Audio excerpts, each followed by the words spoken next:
ओम नमः श्री यतिराजाय विवेकानंद सूर्यये सच्चित सुख स्वरूपाय स्वामिने तापहारिणे हरि ओम तत्सत्।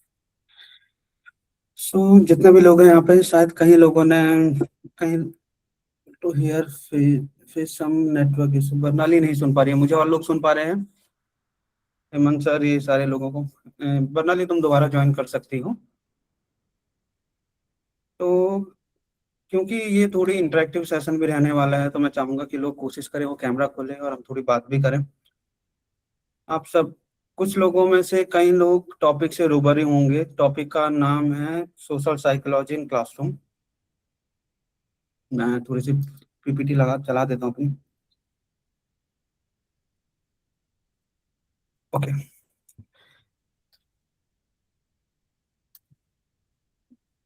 सो आई होप पीपीटी दिख रही है सभी लोगों को। हम्म, सभी को दिख रही है, सभी लोगों को। चलिए, तो स्टार्ट करते हैं। कितने लोगों ने पहले ये बताइए मुझे, कोई भी नए लोग हैं जो पुराने लोग? अच्छा, साइकोलॉजी मतलब क्या समझते हैं कई लोग? रोहित, तुम क्या समझते हो? या अमन बागिल क्या समझता है? या कोई और जो बता सकता है क्या समझते हैं? सोशल साइकोलॉजी को छोड़ देते हैं, साइकोलॉजी मतलब क्या समझते हैं? सर, साइकोलॉजी नाम तो सुना पर इतना आइडिया है नहीं। शायद आइडिया नहीं माइंड है क्या? रिलेटेड कुछ होगा सर। शायद माइंड रिलेटेड कुछ होगा, क्या बात है। और कोई? Human behaviour. मनोविज्ञान। हम्म, मनोविज्ञान। मनोविज्ञान, क्या इसके बात, शब्द से ही अर्थ का पता चल जाता है। तब से ही अर्थ का पता चल जाता है, क्या बात है। तनुश्री सर, बताओ। Human behaviour. हाँ सर, मैं भी ये बताने वाली थी कि मनोविज्ञान किसी के मन में क्या चल रहा है, हम इससे थोड़ा बहुत जान सकते हैं। किसके मन में क्या चल रहा है, हम इसको थोड़ी बहुत जान सकते हैं। क्या बात है, बहुत बढ़िया। ठीक है, सो साइकोलॉजी एक सब्जेक्ट है, एक, ठीक है। और इससे हम क्या कर सकते हैं? ये एक साइंटिफिक स्टडी है बिहेवियर का और मेंटल प्रोसेस का, और कैसे लोग सोचते हैं और कैसे महसूस करते हैं और क्या किस तरीके से एक्ट करते हैं, वो साइकोलॉजी है। ठीक है, और कहीं ना कहीं हमारे प्रोग्राम में भी इसका बहुत बड़ा रोल है, तभी जाके हम क्लास कंडक्ट कर पा रहे हैं, और उसी आधार पर हमारी फैसिलिटेशन प्रैक्टिस भी बेस्ड है। सो साइकोलॉजी की बहुत सारी ब्रांचेज है रोहित, इंद्राणी, बहुत सारी। कुछ कोर ब्रांचेज जो यहाँ पे लिखी हुई है। कॉग्निटिव साइकोलॉजी जो क्या करती है, लोग कैसे सोचते हैं, किस तरीके से रिएक्ट करते हैं, कैसे डिसीजन बनाते हैं, उस बारे में स्टडी करती है। बिहेवियर साइकोलॉजी क्या करते हैं, कैसे लोग बिहेव करते हैं, कैसे लोग सीखते हैं। ठीक है, डेवलपमेंट साइकोलॉजी, कैसे डेवलपमेंट होता है ग्रोथ वाइज, बच्चे, एक बच्चे से लेकर बुढ़ापे तक। क्लिनिकल साइकोलॉजी एक दूसरा भी ब्रांच है। हम जो बात करने वाले हैं वो है सोशल साइकोलॉजी की। सोशल साइकोलॉजी क्या है वो हम बात करने वाले हैं आज। ठीक है, और इस चीज को शुरू करने से पहले आप लोगों को मैं थोड़ी बता देता हूँ कि मैं अभी पढ़ ही रहा हूँ, तो मैं कोई एक्सपर्ट नहीं हूँ, कहीं ओपिनियन अलग हो सकते हैं। मेरे जो ओपिनियन है वो मैं रख रहा हूँ, और जो मैंने कुछ पढ़ा है वो मैं आप लोगों के सामने प्रेजेंट कर रहा हूँ। कई लोग बहुत ज्यादा पढ़े लिखे हैं इस सब्जेक्ट में। ठीक है, सोशल साइकोलॉजी क्या है हम इसे देख लेते हैं।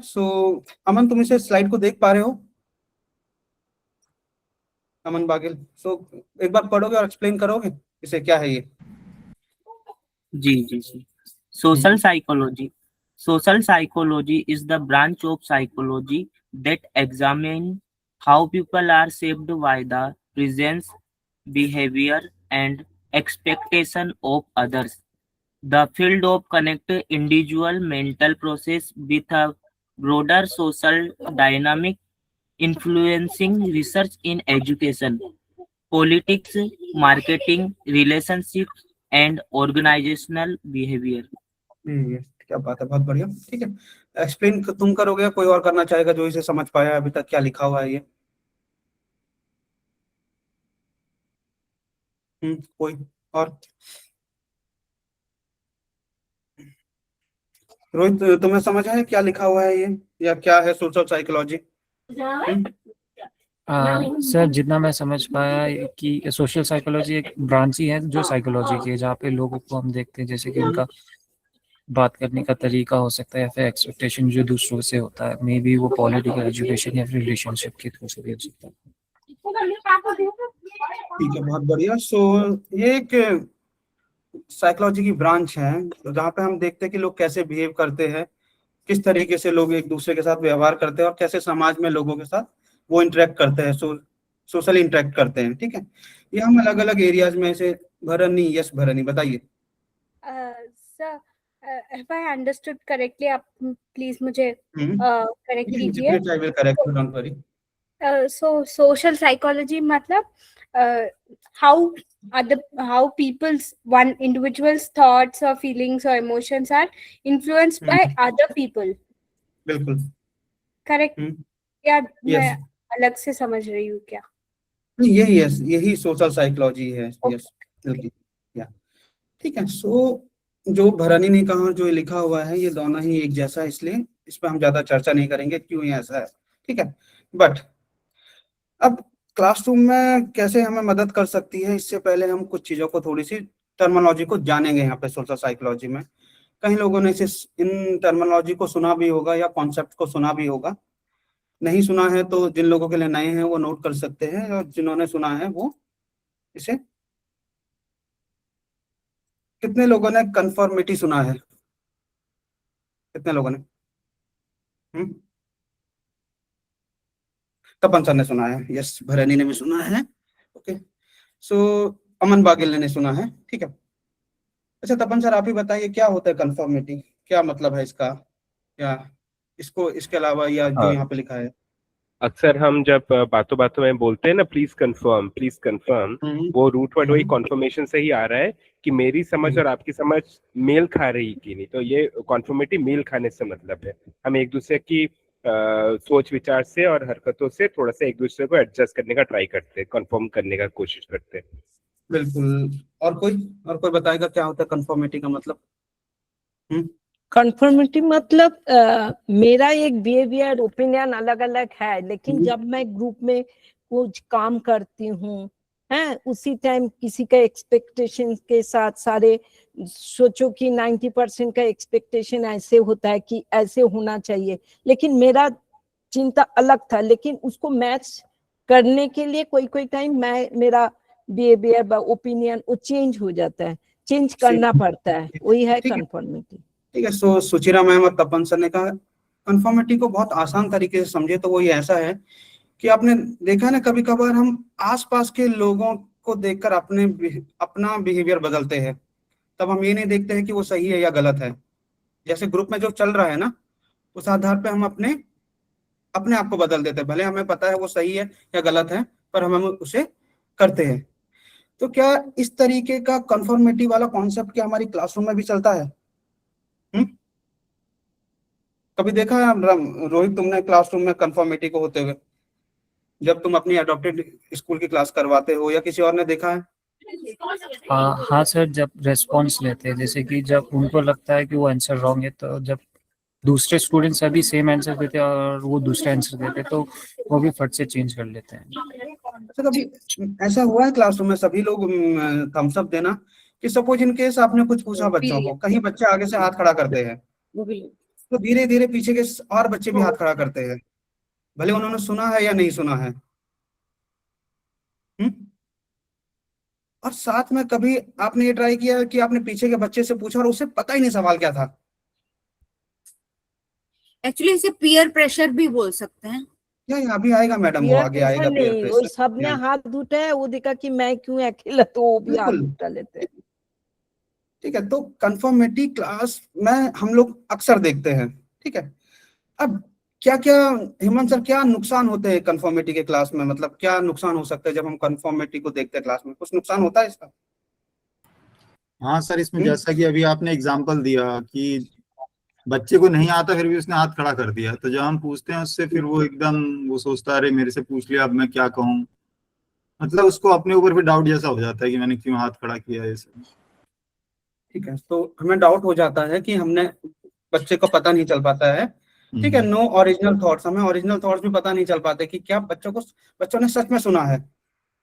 अच्छा, उर्वशी मैम से आते हैं। मैम, ऐसा होता क्यों होगा? लोग, बच्चे क्लास में करते क्यों होंगे ऐसे? कन्फर्मिटी वाला जो कॉन्सेप्ट हम देख रहे हैं, करते क्यों कोई हैं ऐसे पीयर बच्चे? प्रेशर, कई बार ये होता है कि Peer अरे pressure मैं in- इन सबसे अलग क्यों हूँ, मेरा आंसर अलग क्यों है, पूरे 25 बच्चे एक बोल रहे हैं, मैं 26वां अलग हूँ। जबकि अगर उसके मन में ये अंतर्द्वंद चल रहा होता है कि मैं तो सही हूँ, उसके बाद मैं भी तो सही वो हूँ, उन गलत लोगों के साथ हाथ खड़ा कर लेता है कई बार। हाथ खड़ा कर लेता है। ओके, बहुत बढ़िया, ठीक है। और कभी कभी ये होता है ना कि पेयर प्रेशर तो है ही, पर कभी कभार बच्चे गलतियों से भी बचना चाहता है, या डर की वजह से भी वो कंफर्मिटी है, सपोज मैंने हाथ खड़ा नहीं किया तो मुझसे पूछा जाएगा भाई, ठीक है। सो इन सारे जो मैं कॉन्सेप्ट बताने वाला हूँ इसे आप बहुत ध्यान से सुनेंगे, क्योंकि इसके बाद कुछ एग्जाम्पल आएंगे, आपको बताना होगा कि वो कौन सा कोर कॉन्सेप्ट है सोशल साइकोलॉजी का, ठीक है। तो प्लीज इसे ध्यान से सुनिएगा। सो कंफर्मिटी सभी को समझ में आ गया है कि वो क्या है, ठीक है। इसके कुछ फायदे भी क्लास में हमें कभी कभार देखने के लिए मिलते हैं, क्लास में बेसिकली। तो इससे थोड़ी ग्रुप की मजबूती बढ़ती है। क्लासरूम में ग्रुप भी है ना, क्लासरूम कुछ डिफरेंट नहीं, वो एक ग्रुप है बहुत लोगों का, बहुत बच्चे मिलकर ग्रुप को फॉर्म कर रहे हैं, तो वो एक ग्रुप है, तो उससे एक कुछ फायदे होते हैं कि वो ग्रुप होता है। फिर थोड़ी सी कभी कभार डिसिप्लिन भी बच्चों का बढ़ जाता है, ठीक है। सो नेक्स्ट वाला देखते हैं हम। अच्छा, ये कितने लोगों ने सुना है ओबीडियंस? क्या बात है। ओके, तो बताइए कौन कौन बताएगा, शिल्पी शर्मा मैम या कोई नया, सपना मैम? ओबीडियंस मतलब आज्ञा का पालन करने जैसा ही होता है कि जो भी इंस्ट्रक्शन दिया जाता है बच्चे उसको फॉलो करते हैं। अच्छा, क्या हमेशा हम ओबीडियंस अपनी इच्छा से करते हैं क्या? किन किन वजहों से हम ओबीडियंस करते हैं, आज्ञा पालन किन किन वजहों से करते हैं? एक बात तो इधर एक डर भी हो सकता है और एक ये भी रहता है प्रेशर, डर प्रेशर सेम ही बोलेंगे। कभी कभी इम्प्रेशन भी होता है कि हाँ हम चाहते तो नहीं है पर कर देते कि हम इम्प्रेशन झाड़ने के लिए कि हाँ हम बहुत आज्ञाकारी हैं, जो कहा वैसा किया हमने। अच्छा, शिल्पी ma'am, yes Shilpi ma'am. Respect भी होता है, रिस्पेक्ट शो करने के लिए भी एक आज्ञा का पालन कर सकते हैं, ठीक है। Due to okay, respect yes भी हम ओबीडियंस करते हैं, ड्यू टू रिस्पेक्ट भी सेम। रिस्पेक्ट से भी करते हैं, ओके। तो रिस्पेक्ट की वजह से भी आज्ञा पालन। अच्छा, क्लास में क्या ओबीडियंस का कुछ फायदा होता है क्या ह्यूमन सर, क्लासरूम जैसे माहौल में? या कोई और जो भी कोई बताना चाहेगा, एक तो शकल ही नहीं दिख रही है हाँ किसी की। सर, यस ओबीडियंस रहेगा तो क्लास में वेरी डिसिप्लिन इम्पोर्टेंट। रहेगा एक तो। डिसिप्लिन रहेगा। क्या डिसिप्लिन कभी कभार हम सच में इस चीज को पहचान पाते हैं क्लासरूम में, क्या रियली बच्चे डिसिप्लिन है, वो शो कर रहे डिसिप्लिन को? चाहे वो शो ही कर रहे हों तो भी, और अंदर से वो डिसिप्लिन ना भी हो या वो उस आज्ञा पालन ओबीडियंस को वो डिसलाइक भी कर रहे हों, तो भी क्लास के फॉर्मेट को चलाने के लिए और उसको सुचारू रूप से बाकी सब बच्चों को जो हम बताना चाहते हैं वो सब करने के लिए ओबीडियंस की बहुत जरूरत है। क्योंकि अगर वो नहीं हुआ और सब बच्चे अलग अलग दिशाओं में व्यवहार करने लगे तो जो क्लास चला रहा है, जो कंडक्टर है क्लास का, वो तो बहुत परेशान हो जाएगा, जैसे हम लोग होते हैं कई बार। बिल्कुल। अच्छा, ये तो हम क्लासरूम की बात कर रहे थे उर्वशी मैम, क्या हम रोजमर्रा के जीवन में कभी कभी ओबीडियंस नहीं करते हैं बिन जाने अनजाने में? कभी अथॉरिटी के डर से, कभी पीयर प्रेशर भी इसमें आ जाता है कभी कभार, ठीक है। कभी कभार कोई और फेयर आ जाता है, करते हैं ना हम ओबीडियंस क्लास कभी ना कभी अपने जीवन में। ओबीडियंस भी करते हैं और डिसओबीडियंस भी करते हैं, हम दोनों ही Disobedience करते हैं। करते हैं, वो डिपेंड दोनों ही करता है कि परिस्थिति पर डिपेंड करता है। परिस्थिति पे डिपेंड करता है, ठीक है। So we can move to the third one, ठीक है। सो तीसरा है पर्स्यूशन, ठीक है। सो क्या होता है इसका मतलब, रोहित जरा एक बार तुम पढ़ के बता दोगे क्या है ये? Persuasion is the process of changing someone's attitude, belief, or behavior through communication. ठीक है, तो ये कुछ ऐसा है जहाँ पे हम क्या करने वाले हैं कि किसी के मनोस्थिति को, मन को बदलने का प्रयास करते हैं। वैसे बहुत आसान नहीं है, पर एक टर्मिनोलॉजी है कि हम किसी के मन को बदलने का प्रयास कर रहे हैं, ठीक है। और वो कैसे करते हैं हम इसे थोड़ी समझते हैं। अच्छा, क्या क्लासरूम कभी कभार जब हम एडॉप्टेड क्लास में जाते हैं, कहीं भी जाते हैं, तो बच्चे हमें कैसे देखते हैं? क्या बच्चे हमेशा हमें स्वीकार करते हैं क्या? हमेशा नहीं करते सर। नहीं करते हैं, ठीक है। तो किस जब हम यस पहली बार क्लास में जाते हैं, जैसे अब हम सेशन स्टार्ट करेंगे, तो पहली बार बच्चे क्यूरियोसिटी होती है, मैम आई है तो थोड़ा ओबीडियंस दिखाते हैं। फिर जब उनको धीरे धीरे पता चलता है कि इस प्रोग्राम की उनके उसमें क्या रिपोर्ट कार्ड में कोई उपस्थिति नहीं होगी, उनको कुछ फिर उसके बाद वो अपना असली रूप प्रकट करना शुरू हो जाते हैं। उसके बाद उनको संभालना इतना मुश्किल होता है, बहुत उस वक्त परसुएशन बोलना पड़ता है कि अगर आप लोग डिसिप्लिन से काम करेंगे, इस प्रोग्राम को अच्छी तरह चलाएंगे, जो मैंने किया, तो आप लोगों में से कुछ बच्चे चुने जाएंगे जिनको हम कहीं बाहर घुमाने ले जाएंगे, या उनको हम सर्टिफिकेट देंगे या कुछ देंगे। ये सब मुझे करना पड़ा, क्योंकि मुझे मेरी मैम ने ये बोल कर दिया था कि हम आपको अपने स्कूल की सबसे खराब सेक्शन पकड़ा रहे हैं। सेक्शन पकड़ाएंगे। अच्छा, इनके सपोज बच्चे फिर भी नहीं करते, तो क्या क्या वेज हो सकते हैं इसको परसुएशन के? यस शिल्पी मैम या परसुएशन के वेज तो मैंने आपको बताया। उसके बाद फिर साम दाम दंड भेद होता है ना, भेद और दंड। तो भेद तो हम बच्चों में नहीं कर सकते, फिर दंड आता है। उसके लिए फिर हम उनको वाइस प्रिंसिपल को बुलाएंगे या क्लास टीचर को बुलाएंगे। कई बार वो क्लास टीचर से नहीं मानते हैं, मुझे वाइस प्रिंसिपल को बुलाना पड़ा था।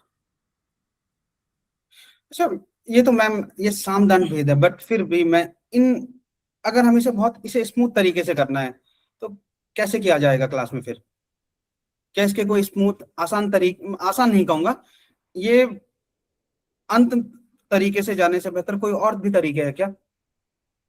बस प्यार से समझाया जाता है कि ये जो प्रोग्राम आपको दे रहे हैं हम, आप लोग बहुत लकी हैं। बहुत बच्चों को ये प्रोग्राम नहीं मिला। अगर शायद मैं बचपन में मुझे ये प्रोग्राम मिला होता तो मेरी लाइफ ही कुछ और होती। आप लोग इस प्रोग्राम को, फिर मैं उनको रटवाती हूँ थोड़ा सा कि आपके अंदर अनंत अच्छाइयां हैं, आप अपनी अच्छाइयां क्यों नहीं पहचान रहे हैं, आप खुद को क्यों नहीं डिसिप्लिन कर रहे हैं, आपके अंदर इनफाइनाइट पावर्स हैं, आपके अंदर कितनी संभावनाएं हैं जो आपको कहाँ से कहाँ पहुंचा देंगी, आप जो बनना चाहते हैं वो बन जाएंगे। ये इस तरह से करके हमें बहुत परसुएशन करना पड़ता है। 5-7 मिनट तो इसी में ही निकल जाते हैं। उसके बाद जब वो डिसिप्लिन में होते हैं, उसके बाद जब क्लास कंडक्ट हम करते हैं तो वो बहुत स्मूथली भी होती है, अगर वो डिसिप्लिन में हो गए उस दिन मेरे से। अगर नहीं हुए तो बस फिर तो गए काम से। ठीक है।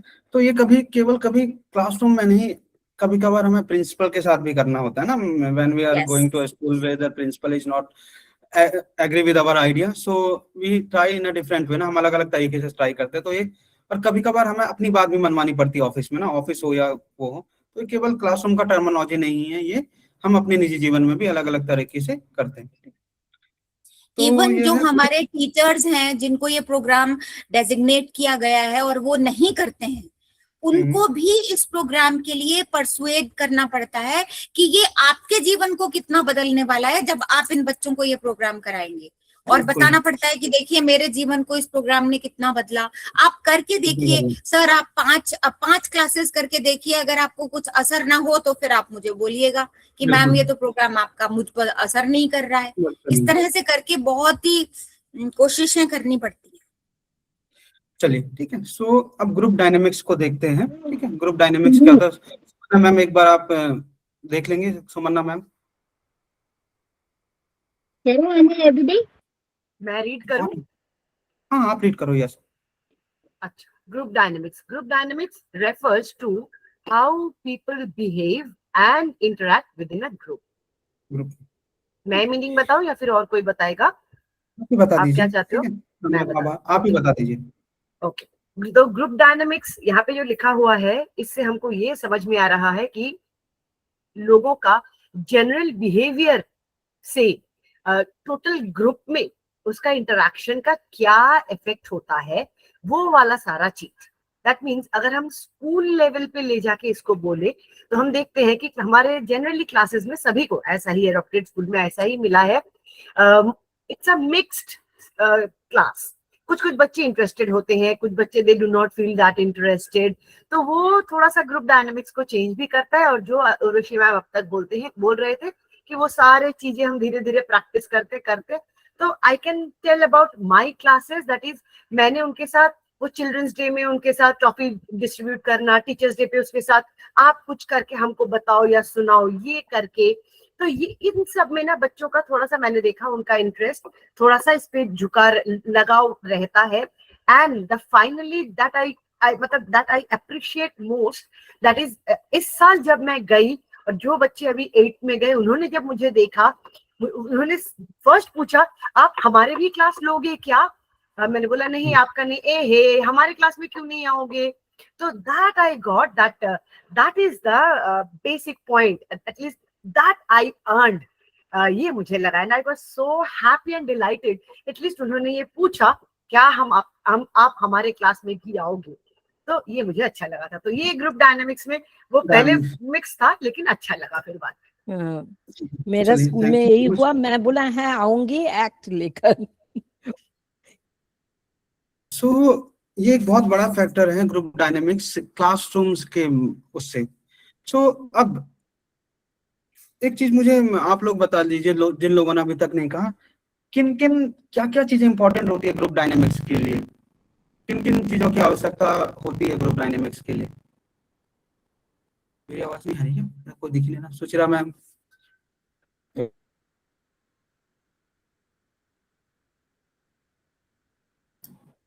यस, आगे या कोई भी. हाँ कोई अभी मुझे मेरा अचानक से नेटवर्क नहीं अब आ गया नेटवर्क. अच्छा, किन किन चीजों की आवश्यकता होती है ग्रुप डायनेमिक्स के लिए, क्या क्या ग्रुप डायनामिक्स के लिए? देखो with in A group interact के लिए पहले तो डिसिप्लिन चाहिए, एक दूसरे से बात अच्छे से सुन रहा है कि नहीं वो चाहिए, है ना.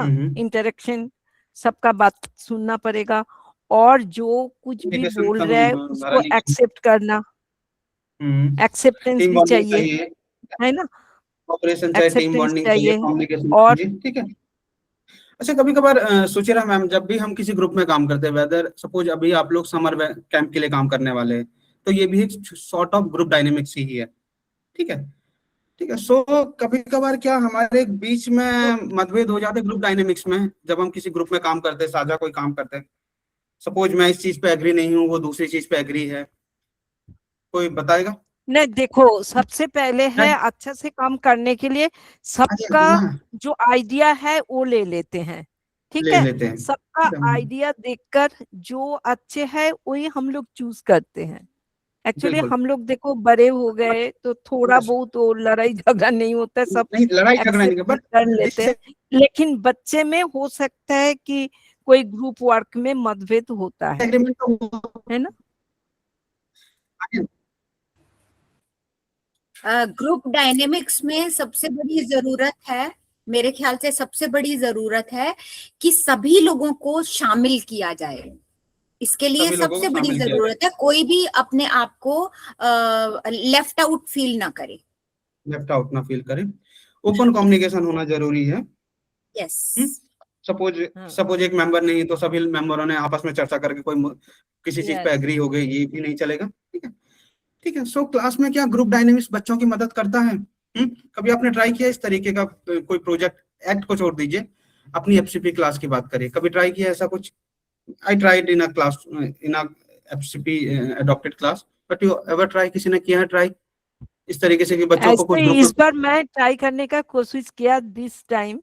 मैं ना वो बहुत ज्यादा चिल्ला रहे थे बच्चे, एक दूसरे से लड़ाई मैं बोला कि ग्रुप में मैं बांट दिया और मैं बोला जो क्वेश्चन मैं करूंगी अपना ग्रुप में डिस्कस करके हाथ उठाओगे, जो ग्रुप ज्यादा बोलेंगे तो मैं उसे पॉइंट भी काउंट करूंगी.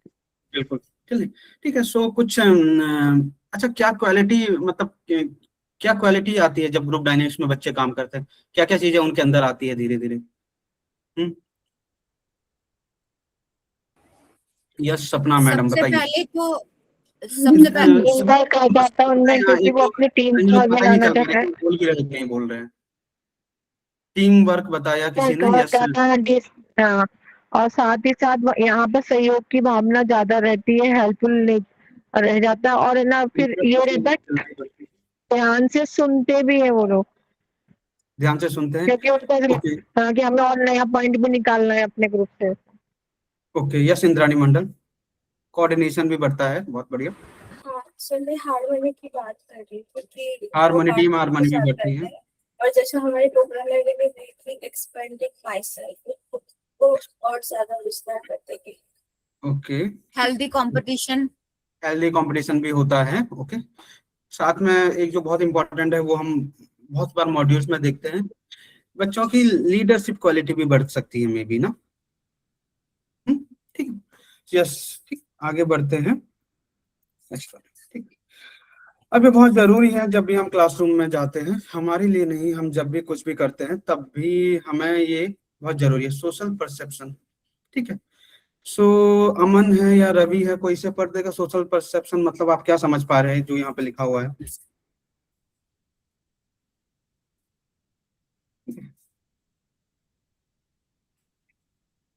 अंजलि मैम, एक तो कैमरा ही नहीं खुला है कई लोगों का, सबसे बड़ी दिक्कत तो ये हो रही है। अच्छा, यस हरिओम सर, आप बता पाएंगे क्या लिखा हुआ है सोशल परसेप्शन का मतलब? Social perception is how we understand, judge, and form impressions about other people. अर्थात अगर इसको सामान्य भाषा में कहें तो सोशल परसेप्शन वह है कैसे हम किसी भी व्यक्ति को समझते हैं, कैसे उसको जज करते हैं, उसका अवलोकन करते हैं, कैसे अपने मन में, अपने माइंड के भीतर उसका इम्प्रेशन बनाते हैं कि वो है कैसा, वो सोचता कैसे है, वो चलता कैसे है, वो देखता कैसे है, वो हंसता कैसे है, वो मजाक कैसे करता है, वह सबको हंसाता कैसे है, इत्यादि इत्यादि। बहुत बढ़िया, हरिओम सर ने बहुत क्लियर कर दिया। फिर भी क्योंकि ये सोशल आधारों पे हम सोशल परसेप्शन करते हैं, किन किन आधारों पे, क्या क्या आधार कभी कभार हमारे हो जाते हैं, कभी कभार इसे अगर समझे तो प्री कंसीव नोशंस भी कह सकते हैं, हमारे पॉजिटिव एंगेजमेंट में है ये। बट किन आधार पे हम ये करते हैं, क्या क्या बेसिस होता है हमारे? कभी कभार क्लासरूम में करते हैं, कभी कभार हम बच्चों को ना, बच्चे चुप होते तो हमें लगता है कि बड़ी साइलेंट क्लास है, या बच्चे बहुत शोर करते हैं तो बहुत बिगड़ी क्लास है भाई ये। कभी कभार बच्चे चुप रहते हैं तो हम ये मान लेते हैं। यस, मेरे ख्याल से ज्यादातर सोशल परसेप्शंस जो हैं वो हम अपनी फैमिली एटमॉस्फेयर से इनहेरिट करते हैं कि हमारे परिवार में लोग कैसे सोचते हैं। शायद कोई हमारे परिवार में जिस तरह से खान पान है, चाल चलन है, कपड़े पहनने का तरीका है, बातचीत का तरीका है, उन सब तरीकों से कई बार मैंने ये देखा है कि कई परिवारों में बहुत फॉर्मेलिटी से बात करते हैं तो उनको इनफॉर्मली बिहेवियर बहुत बच्चों को ऑकवर्ड लगता है उन बच्चों को।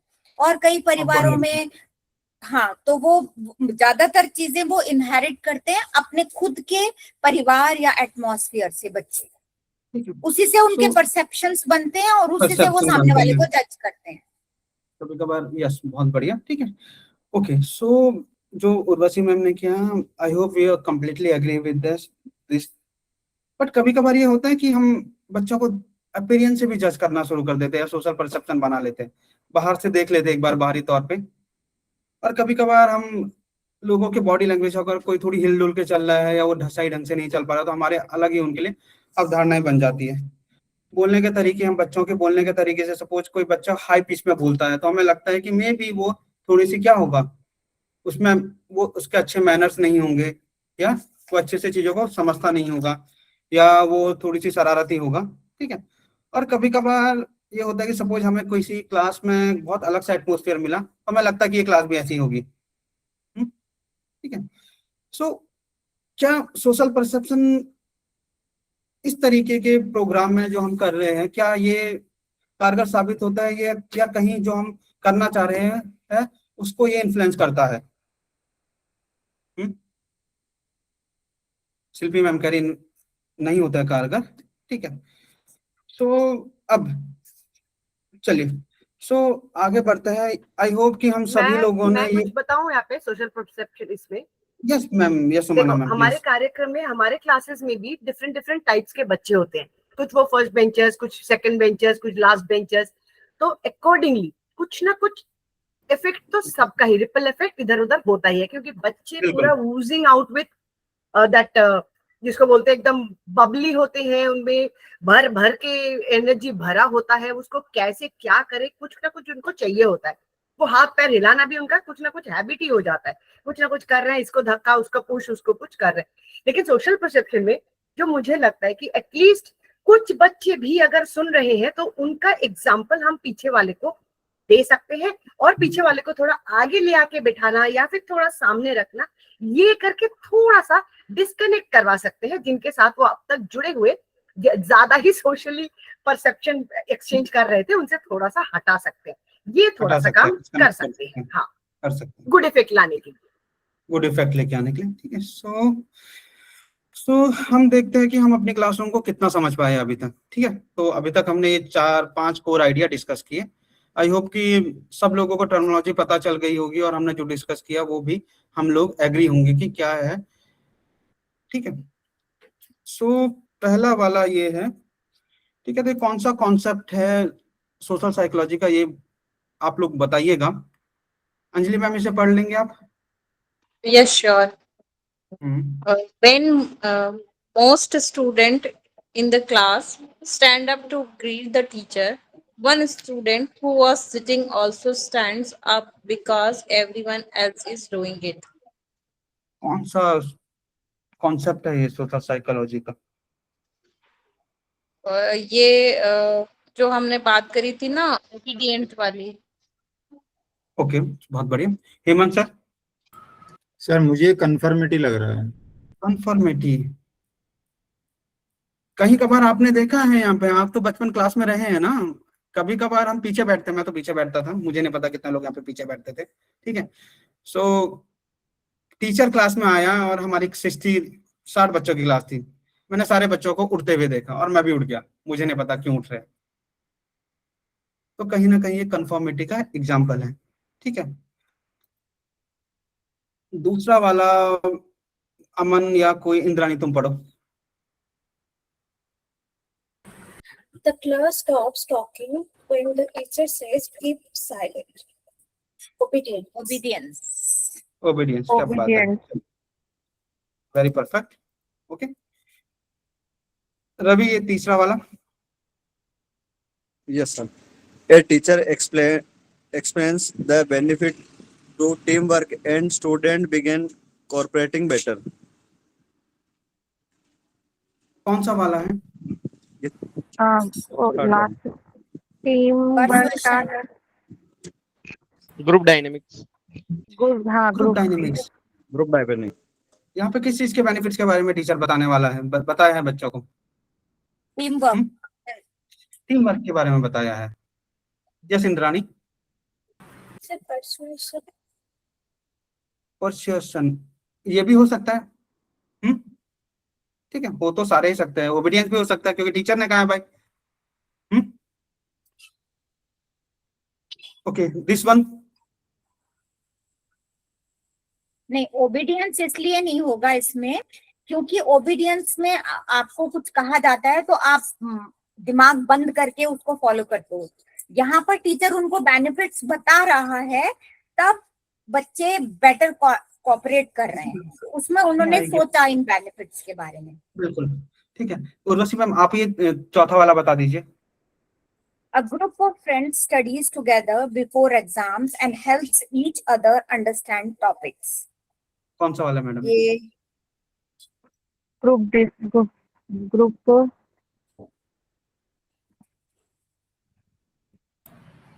डिस्कशन, ग्रुप टीम वर्क वाला, ग्रुप डायनेमिक्स हो सकता है, और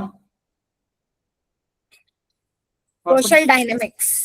सोशल डायनेमिक्स, ओके ठीक है, ग्रुप डायनेमिक्स है। आगे बढ़ते हैं। सो यहाँ पे अभी तक रोहित तो है नहीं, आज कोई और है जिसने कुछ नहीं कहा? उषा सुदीपा है यहाँ पे या दे आर क्वाइट? उषा है। उषा, इस वाले को पढ़ो जरा।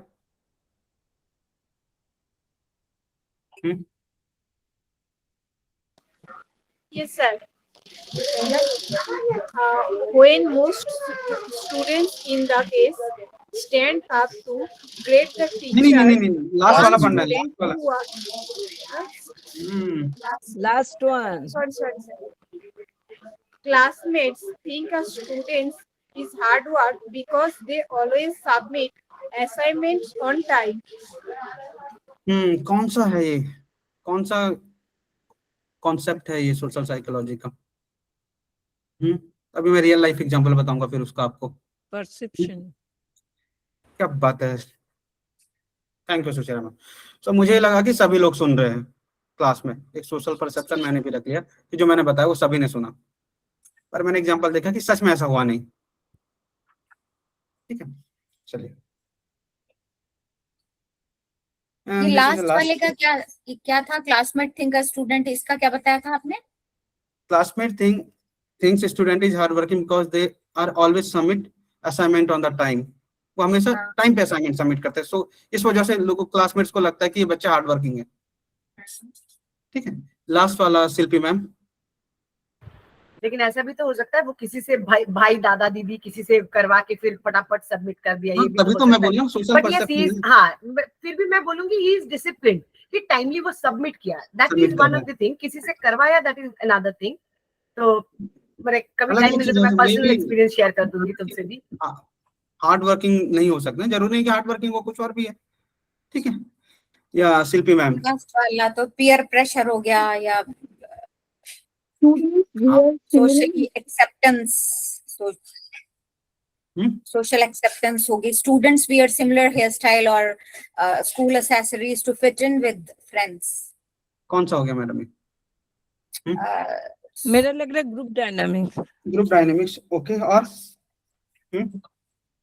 टू बी एक्सेप्टेड सोशली, ये सोशल परसेप्शन है क्योंकि एक सोशली जो ग्रुप है वहां पे ये स्टैंडर्ड रूल है। स्कूल में आओगे तो नेल्स कट, बाल कट, एक ड्रेस, सेम बेल्ट, मतलब ये चीजें डिपेंड करता है, सेम होता है। अच्छा, क्या परसुएशन को भी एक बार आप सोच सकते हैं, क्या परसुएशन भी हो सकता है? परसुएशन तो परसुएड करने पर होगा ना। It was not the students where similar to fit in the friends, मतलब पीयर प्रेशर तो इसको फिर भी बोल सकते हैं कि उनका प्रेशर से कि भाई हम अलग ना लगे, हम ग्रुप पे फिट इन हो जाएं। लेकिन परसुएशन तो नहीं। परसुएशन कोई अगर स्टूडेंट एक दूसरे को बोल रहे हैं कि तुम ये हेयर स्टाइल करो, ये स्टाइल करो, अगर उनका डिस्कशन हो रहा है तो परसुएशन कह सकते हैं। बहुत बढ़िया, चलिए। सो लास्ट वाला है, अब हम इसे लास्ट देख लेते हैं। ठीक है, सो रोहित जरा से पढ़ लो। Yes, a teacher notices students sitting quietly and assumes the student is upset or sad based on facial expression and behavior. तो कौन सा है सुचेरा मैम? ये परसेप्शन। क्या? Social perception. हाँ, चलिए ठीक है, सोच लिया था।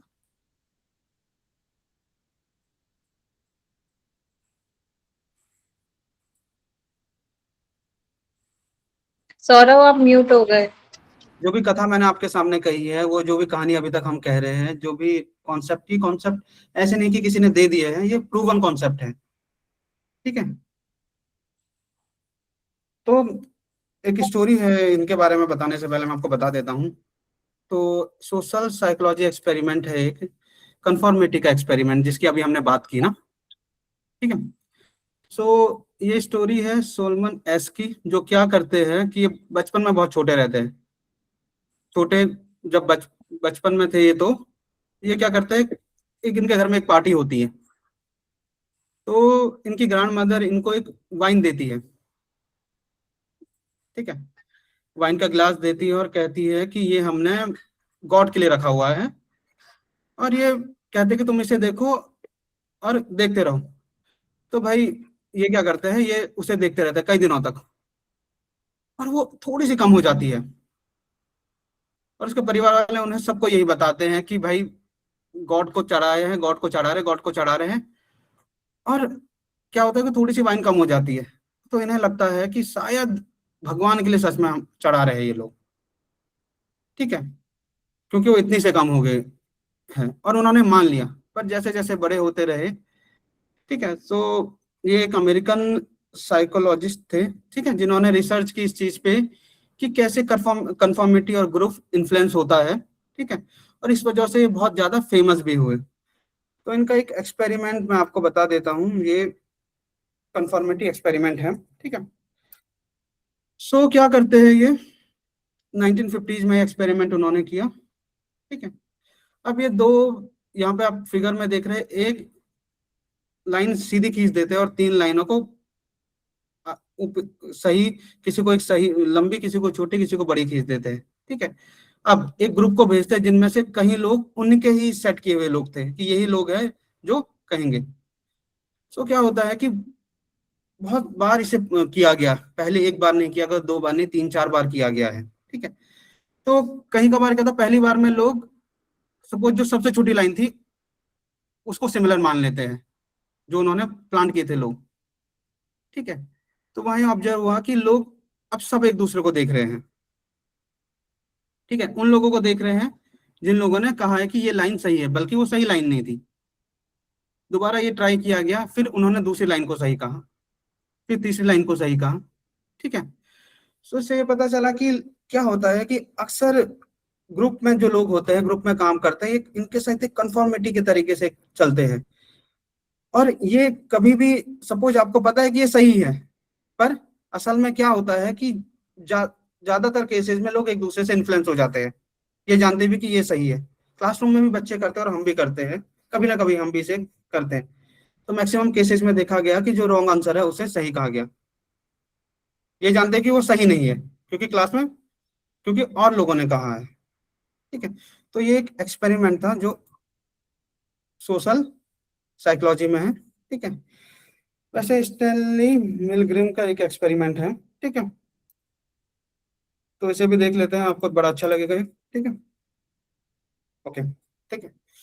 तो ये भी एक साइंटिस्ट, साइकोलॉजिस्ट थे, ठीक है, जिन्होंने किस पे काम किया, इन्होंने ओबीडियंस पे काम किया, ठीक है। ओबीडियंस पे हमने देखा था कभी कभी हम ओबीडियंस क्यों करते हैं, क्योंकि अथॉरिटी की वजह से, क्योंकि किसी हायर अथॉरिटी ने हमें कुछ कहा, इसकी ओबीडियंस करते हैं, ठीक है। सो ये एक्सपेरिमेंट हुआ कुछ येल यूनिवर्सिटी के बच्चों के साथ, येल यूनिवर्सिटी, ठीक है।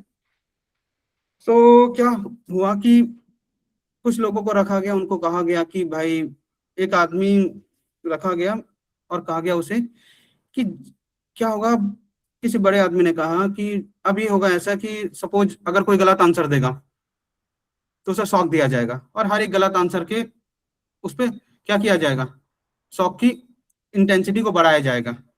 शॉक कौन देगा, कुछ बाहर के लोग देंगे, पर ये आंसर देने वाला, आंसर सवाल पूछने वाला उन्होंने खुद फिट किए थे, ठीक है। सो क्या होता है कि क्योंकि किसी अथॉरिटी ने कहा है तो अब गलत आंसर होता तो, पर ये पूरा प्रोसीजर क्या था, फेक था, केवल जो आदमी था उसको ये नहीं पता था कि ये रियल है या सच है या झूठ है, पर वो एक्सपेरिमेंट का पार्ट था, इसलिए ऐसा हुआ। तो क्या करते हैं, जैसे जैसे शॉक इंटेंसिटी बढ़ाते हैं, वो बढ़ाता है, उसे बोलते जैसे गलत आंसर देता है तो वो शॉक इंटेंसिटी बढ़ाता है, बढ़ाता है, और इससे ये पता चला कहीं लोग क्या होते हैं, अपने 40 लोगों के पे एक्सपेरिमेंट किया गया, ये 40 में से 26 लोग ऐसे थे जिन्होंने शॉक इंटेंसिटी को बढ़ाया और 16 लोगों ने डिसओबे कर दिया। तो इससे पता चलता है कि लोग जब किसी हायर अथॉरिटी से कनेक्ट करते हैं या कोई उन्हें कुछ कहता है तो तब क्या करते हैं, वो उसे मानने का कोशिश करते हैं, मानते, बहुत कम लोग डिसओबे करते हैं, ठीक है। सो ये ओबीडियंस वाला एक एक्सपेरिमेंट था। इसका निष्कर्ष स्पष्ट नहीं हुआ सौरभ। ओके, मैं अभी तीनों के निष्कर्ष आपको स्पष्ट बताऊंगा, पहले मैं तीनों एक्सपेरिमेंट आपको बता देता हूँ, ठीक है, ठीक है। सो अच्छा, इस वाले का निष्कर्ष हरिओम सर आपको वो नहीं हुआ, क्लियर नहीं हुआ, लास्ट वन ना। तो क्या है कि ओबीडियंस का नहीं हुआ, ठीक है। इससे हमें कई सारी चीजें हैं कि मैंने आपको बताया ना कि हम क्या करते हैं, कभी कभार अथॉरिटी की बात मान लेते हैं, क्योंकि हम कभी कभार या तो उससे फेयर में आ जाते हैं, या हम क्योंकि वो एक बड़ी पोजीशन पे इसलिए हम उनकी बात मान रहे हैं, ठीक है। और क्योंकि अथॉरिटी का कहीं ना कहीं एक पावरफुल, हमारे ऊपर एक पावरफुल ऑरा होता है, इसलिए भी हम मानते हैं। मैंने कहा ना, केवल 26 लोगों ने वो शॉक इंटेंसिटी को बढ़ाया, सभी ने नहीं बढ़ाया, 16 लोगों ने डिसओबे भी कर दिया। कभी कभार आदमी जब अपनी विल पावर या अपने मॉरल जजमेंट से करता है तो वो अथॉरिटी को स्वीकार भी नहीं करता, इससे भी पता चला। तो किस 1% ने 16 लोगों ने अथॉरिटी को स्वीकार नहीं किया। ठीक है सौरभ, या एक छोटा बच्चा होता है, वो अपनी माँ का कहना नहीं मानता है ना, माँ बेलन उठा लेती है या कोई पीटने के लिए डंडा ले लेती है और वो उसका डर दिखाती है कि तू कहना नहीं मानेगा, तू दूध नहीं पिएगा। वो भाए भाए करके रोता भी है, नहीं पीऊंगा नहीं पीऊंगा। उसके बाद फिर जब माँ एकदम उसके नजदीक, अच्छा अच्छा पी रहा हूँ। तो ओबीडियंस ये है, मतलब मुझे भी इस चीज का, आप जो बोल रहे हैं मुझे भी थोड़ा क्लियर नहीं हुआ कि आप कहना क्या चाह रहे हैं कि कुछ लोग कहना मानते हैं और कुछ लोग नहीं कहना मानते। मतलब बच्चा भी कहना मानता है और कभी कभार पिट के भी नहीं मानता, इतने जिद करते हैं कि रोते रहते हैं और सो जाते हैं। फिर माँ भी छोड़ देती कि नहीं पीता तो बाहर में जा। ठीक है, यस शिल्पी मैम को सुनते फिर मैं आपको जवाब देता हूँ। Yes Shilpi ma'am. जैसे है ना कि obedient, hello am I audible? हाँ, तो ओबीडियंस आपको करना है पर उसके ऊपर अपना विवेक भी लगाना है। आपका इंडिविजुअल भी कोई थॉट है, आप उनको बढ़ाने के लिए बोला इंटेंसिटी, आप सोचिए कि इंटेंसिटी बढ़ाने से क्या इम्पैक्ट होगा। मैडम 16 लोगों ने नहीं बढ़ाई ना, इसका मतलब वो उन्होंने अपना ब्लाइंडली थॉटलेसली सिर्फ फॉलो नहीं किया, उन्होंने अपना भी उसके अंदर इनपुट डाला।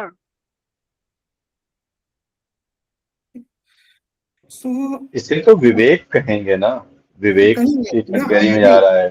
कंफ्यूजन इसीलिए क्रिएट हो रहा है कि इतना बड़ा एक्सपेरिमेंट करने का फायदा ही क्या, जब जो है इस प्रकार से निष्कर्ष आ रहा है। तीन चीजें पता चली रही सर, मैं आपको बता देता हूँ। ठीक है 1 मिनट, मैं एक बात बोलना चाहती हूँ। हमारा जब ये साहसी होना, बीइंग हीरोइक में है ना, obedience not blindly but discrimination, I think ये उसका एग्जाम्पल है।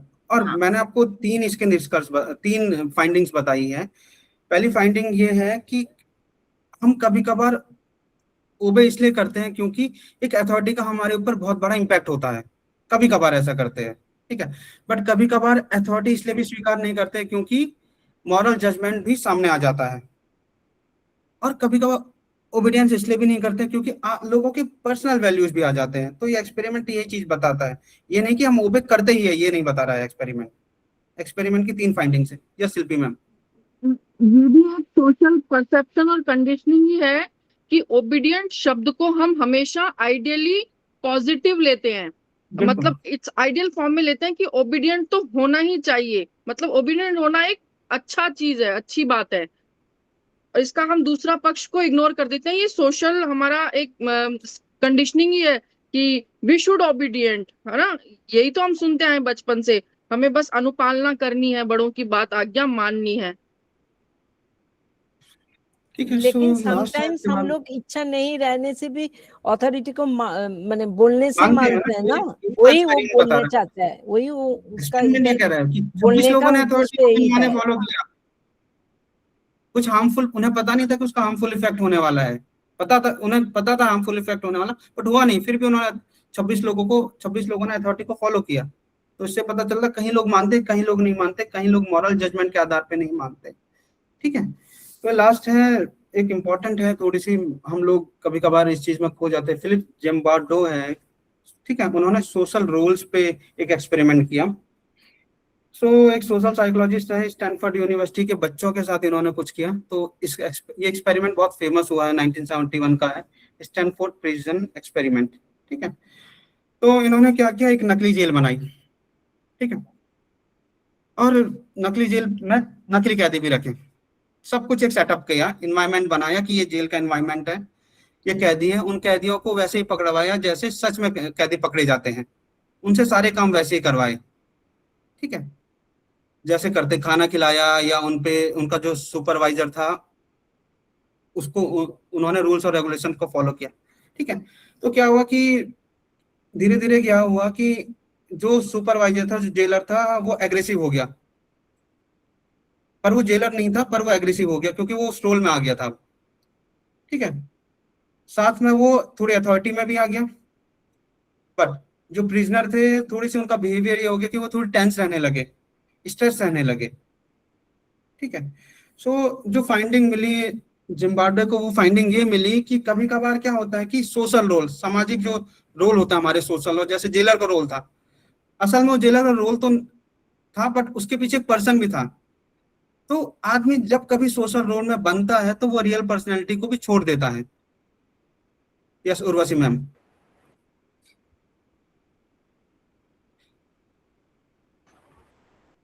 आप कुछ कह इस रही हैं मैम? एक्सपेरिमेंट में सबसे बड़ा लोचा पता क्या है, उन्होंने कॉलेज स्टूडेंट्स को लिया। अरे कॉलेज स्टूडेंट्स की साइकोलॉजी बन रही होती है, वो धीरे धीरे इस समाज को समझ रहे हैं, उसमें से कुछ ग्रहण कर रहे हैं, कुछ छोड़ रहे हैं, कुछ अपना ऐड कर रहे हैं। वो किसी मैच्योर व्यक्ति को लेते तब एक्सपेरिमेंट करते और उससे कुछ वो निकालते तो समझ में आता। इन्होंने तो वही बात कर दी कि नहीं, सुनिए ना, सुनिए, इन्होंने पता क्या बात करी है, इन्होंने वही बात करी है कि हम पूरी ह्यूमन रेस एक ही है, लेकिन हम सब पूरी की पूरी 99.9% हम ह्यूमन रेस के जो जीन्स है वो मिलते हैं, लेकिन 0.01% हम में डिफरेंस है। लेकिन वो 0.01% भी डिफरेंस बहुत बड़ा है।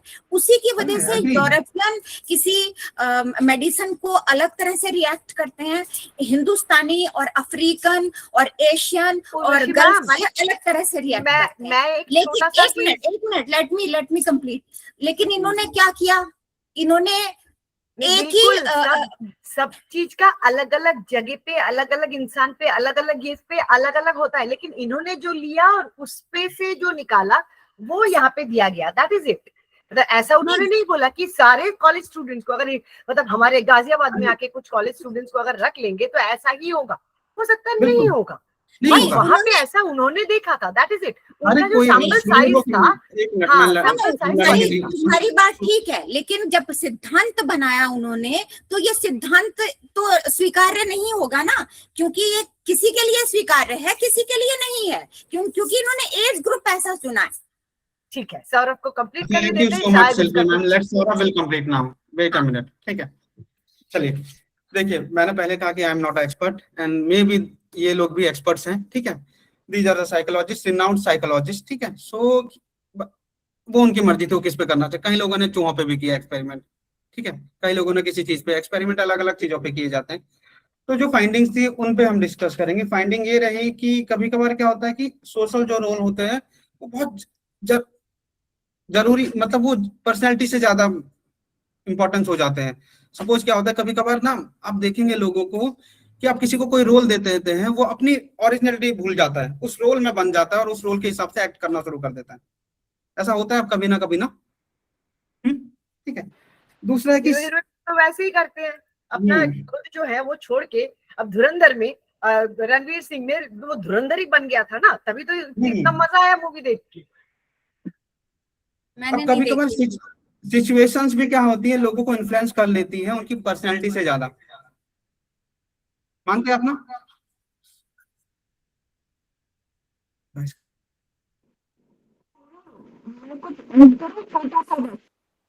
अमन ने जो कहानी की वो भी बिल्कुल सही है। उसकी गर्लफ्रेंड ने 6 दिन बाद इस एक्सपेरिमेंट को बंद करवा दिया क्योंकि लोगों में अलग अलग तरीके के वो दिखने लग गए। उसके बाद उसका ब्रेकअप हो गया। फिलिप जिम्बाब्वे का। ठीक है, can I add something? You can add something. ठीक है, हाँ, मैं जैसे छोटे बच्चों को आपने देखा है टीचर्स डे वाले दिन टीचर्स बनते हैं, छोटे बच्चे टीचर बनते हैं ना, वो इमीडिएट टीचर के रोल में आ जाते हैं। ये एक हमारे लिए सबसे मतलब देखने में सबसे एग्जाम्पल होता है कि वो थोड़ी एक दिन पहले स्टूडेंट या टीचर बनते ही टाई वाई लगाते ही रोल का इम्पैक्ट कितना ज्यादा आता है, वो छोटे बच्चों को डराने धमकाने लग जाते हैं। अरे मैं जब सीनियर बना तब भी मैंने ऐसे किया। मैंने 10 ईयर के बच्चों को, सेकंड ईयर के बच्चों को परेशान किया। ठीक है, चलिए ठीक है। अच्छा, क्या जो भी हमने अभी तक सोशल साइकोलॉजी में पढ़ा, क्या आपको लगता है कि वो हमारी क्लासरूम के लिए जरूरी है? क्या इस तरीके के कॉन्सेप्ट को हमको जान लेना थोड़ी जरूरी है? अपनी क्लास डायनेमिक्स को जानना जरूरी है? लगता है आपको? ठीक है, कुछ फायदे होते हैं। May B I was wrong somewhere, क्योंकि मेरा ये सब्जेक्ट मैंने पिछले साल पढ़ा था, ठीक है, और मुझे लगा कि हम इस पे बात करेंगे और मैक्सिमम ये टू वे ही रहा, ठीक है। सो कहीं सारे चीजें हमें पता चलती है जब भी हम सोशल साइकोलॉजी को पढ़ते हैं या इन टर्मिनोलॉजी को समझते हैं, ठीक है। क्लास का बिहेवियर हमें पता चलता है, क्लासरूम का, अगर सपोज आपको पता चल गया कि आपकी क्लास कैसी है, क्या आपका क्लासरूम इंटरेक्शन बढ़ेगा या कम होगा? बढ़ेगा। ठीक है, ओके। और साथ में अगर आपको ये पता चल कि बच्चे टीम वर्क में कैसे काम करते हैं या ग्रुप डायनेमिक्स में कैसे काम करते हैं, क्या आपको लगता है बच्चों के अंदर लीडरशिप की क्वालिटी आएगी, कम्युनिकेशन स्किल्स भी मजबूत होगा, वो कॉन्फ्लिक्ट, टीम वर्क में कभी कभार बच्चे कॉन्फ्लिक्ट रिजोल्यूशन भी कर पाते हैं, ठीक है। और मे भी जब आप ये सारी चीजें समझ जाएं, अब एक पर्सुएशन आया था, अगर आप बच्चों का, इस पूरी कहानी में बच्चों का माइंडसेट बदलना कभी कभार बहुत मुश्किल हो जाता है।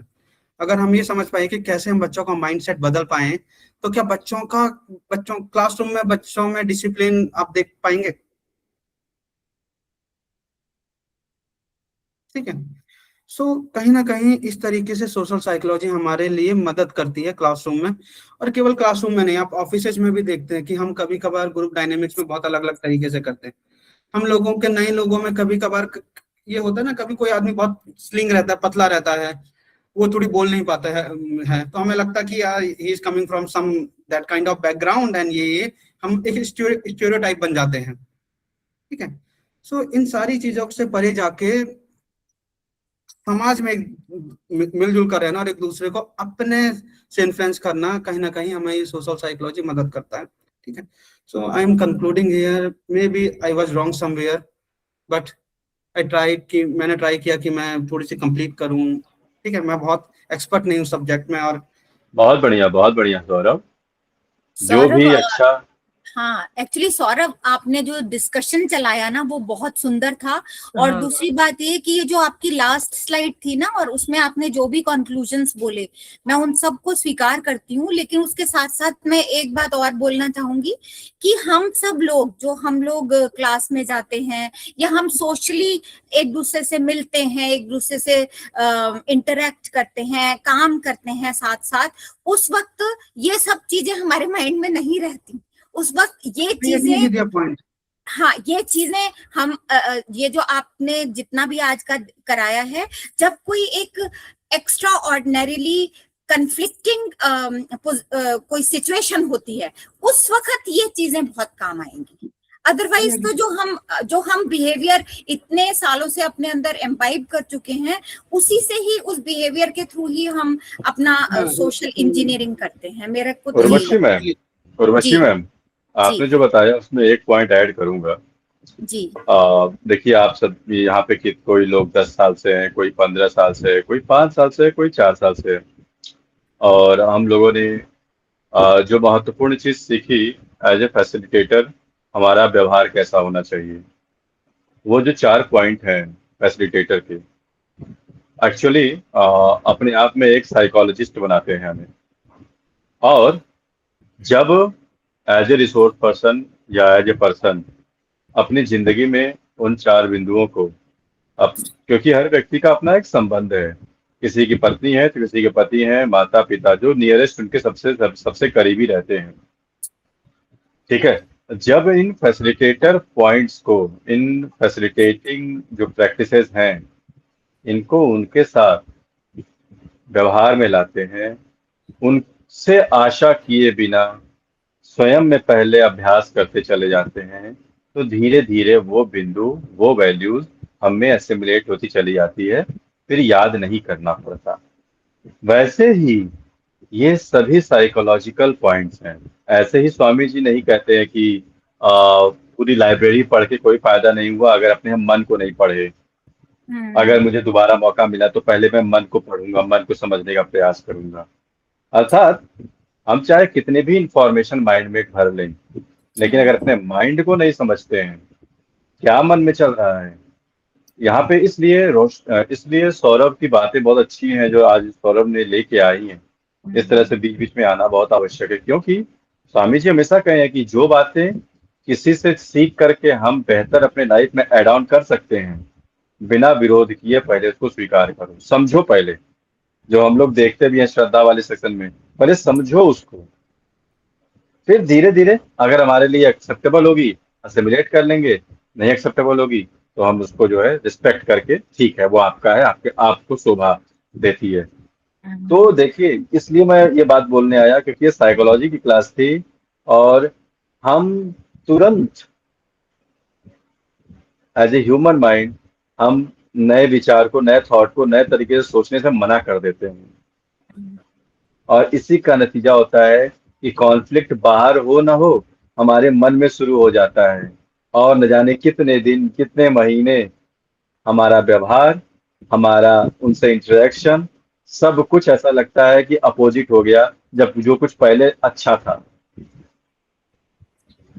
तो ये बात मुझे समझ नहीं आई भाई, आपने जो लास्ट वाली बात बोली ये दोबारा बताओ। जैसे आपने कुछ बात कही और मुझको नहीं समझ में आई, लेकिन हमें लगा छोड़ जाने दो और उस बात को अपने दिल में भर लिए। अरे उससे क्या होगा उसके बाद, अब जो भी इंटरेक्शन होगा वो भाव भरा हुआ है और बढ़ते जा रहा है भाव, आपसे इंटरेक्शन कम्युनिकेशन सब कुछ जो है अब उसी भाव के अनुसार होने लगेगा। जो पहले संबंध था बिल्कुल बिल्कुल स्मूथ, बिल्कुल काम सब कुछ, अब वो ऐसा नहीं रह गया, जबकि हुआ कुछ नहीं लेकिन अपने उसी भाव हमने जो भर लिया अपने भीतर मन में, अब सब कुछ खत्म कर देता है। सही बोला। Thank you so much Hariom. Over to you Saurabh, thank you. मैं लंबा टाइम लिया क्योंकि बहुत अच्छा पॉइंट था आपका, तो मुझे एक प्रकट करने का मन किया। ओके सो बेसिकली मैं थोड़ी इसमें ऐड ऑन करता हूँ हमेशा जो हरिओम सर ने कहा। सी जो भी टर्मिनोलॉजी हमने देखे, कॉन्सेप्ट हमने देखे आज, बच्चों को भी ये कहते हैं ना कि आप इसे अपने व्यावहारिक जीवन में भी लेके आए। सो जो भी सारी चीजें हमने देखी है, आज देखा है, एटलीस्ट आप थोड़ी सी उसे अपने निजी जीवन में थोड़ी अभ्यास हम लोग अगर कहीं पे कर पाए, so that will help us to socially influence each other. और साथ में हम एक दूसरे के साथ, क्योंकि पूरा ये सोशल साइकोलॉजी यही तो है, कैसे हम समाज में लोगों के साथ मिलजुल कर रहे, किस तरीके से हम एक दूसरे के साथ अच्छे से रहें, ठीक है, कहाँ कहाँ चीजें कॉन्फ्लिक्ट्स आती है उनको कैसे रिजॉल्व करें। और हम ये प्रोग्राम में पिछले कई सालों से कर ही रहे हैं। प्रोग्राम हमें कुछ अलग नहीं बताता है, ठीक है। जब हम 4 इनेबलर्स देखते हैं तो वो यही है, फैसिलिटेशन प्रैक्टिस कहीं ना कहीं घूम फिर के यही आती है।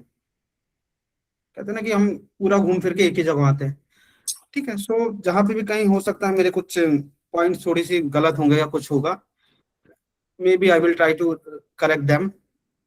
सो आई विल नहीं, आपके पॉइंट गलत नहीं थे, हम लोगों को समझने में टाइम लगा। No no no madam, see it's a new subject for me also, ठीक है, मेरे लिए भी बहुत नया सा है और मुझे अच्छा लगा कि मुझे बोलने का मौका मिला इस तरीके के टॉपिक्स में, ठीक है। So thanks everyone. Yes Raman sir कुछ कहना चाह रहे थे? I just wanted to thank you for a wonderful session, actually. Particularly the first core concept, and then in the second slide you ensured whatever you conveyed in the first one, whether they have understood. And I have not seen such a presentation elsewhere. So I really want to appreciate that one. And the last part of it where you connected with the classroom, how this is going to have an impact for conducting the class or for even for observation, how this is going to be useful. So thank you so much. So thank you. I want now we will conclude क्योंकि time भी हो चुका है 6:03 I think so, 6:03 नहीं 6:07 sorry. Yeah, Tapan sir, over to you, and Hemant sir, over to you. Thank you Saurabh, seriously thank you. आपका session मेरा इसीलिए अच्छा लगा कि इतना सबको आप मैंने मौका दिया बोलने का। मतलब ये प्रोग्राम हमें बता देता कि कम चीजें होते हुए भी कैसे आप लंबा समय ले सकते हैं। नहीं, ये तो आपका स्किल है, it's an art of communication. चलिए तपन सर और Hemant sir, we can conclude I think so. Hemant ji प्रणाम मत कर लीजिए। Okay, thank you, Sarah sir. So let's conclude with the pranam mantra of Ma. Om Jananim Sharadam Devim Ramakrishnam Jagadgurum Pad Padme Tayo Shritva Pranamami Muhur Muhur. Om Shanti Shanti Shanti.